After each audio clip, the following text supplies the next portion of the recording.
Уважаемые коллеги, рад приветствовать вас в Москве на 13-й международной встрече высоких представителей, курирующих вопросы безопасности.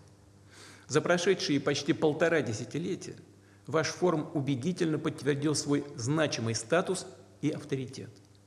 Знаю, что и в эти дни участников встречи представителей делегаций из многих государств ждет насыщенная программа, а основная дискуссия будет посвящена перспективам создания новой архитектуры глобальной безопасности.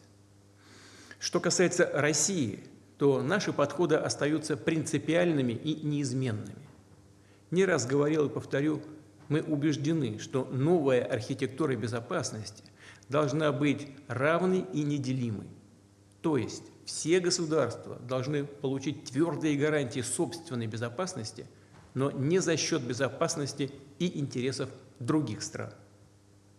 Важно сделать наш континент пространством мира и стабильности, примером устойчивого экономического, социального и культурного развития. Полагаем, что основой для создания такой универсальной системы безопасности могли бы стать уже имеющиеся и хорошо зарекомендовавшие себя многосторонние форматы взаимодействия, такие как Шанхайская организация сотрудничества, Евразийский экономический союз, Организация договора о коллективной безопасности, Ассоциация государств Юго-Восточной Азии и другие. На вашей нынешней встрече широко представлены государства глобального Юга и Востока. Именно они, по сути, формируют мировое большинство, стремятся активнее влиять на региональные и международные процессы, отстаивают принцип суверенного равенства и право на собственную модель развития. Безусловно, выстраивая совместную работу, необходимо опираться на позитивный исторический опыт, на уроки прошлого. В этом году исполняется 80-летие окончания Второй мировой войны, которая кардинально повлияла на развитие международного сообщества.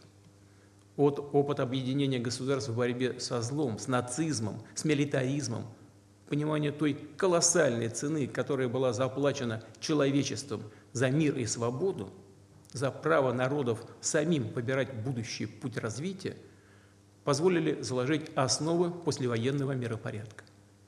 Создать ООН, универсальную, легитимную, основанную на принципах международного права организацию, благодаря которой были преодолены многие геополитические испытания. Сегодня особенно важно беречь правду о событиях тех лет, бороться с попытками переписать историю, подвергнуть сомнению решающий вклад народов Советского Союза в победу над гитлеровской Германией, героизировать нацистских преступников и их пособников. Совсем недавно, 9 мая, мы торжественно отметили юбилей победы в Великой Отечественной войне. Празднование в Москве стало еще одним символом объединения вокруг идеалов Великой Победы. Вновь показало настрой наших друзей и партнеров на формирование более безопасного мира, на конструктивное сотрудничество и совместное решение глобальных проблем. Убежден, что очередная встреча высоких представителей, курирующих вопросы безопасности, послужит выработке новых важных подходов по укреплению международного мира и стабильности. Будет способствовать продвижению диалога на благо всех стран и народов. Желаю вам успехов!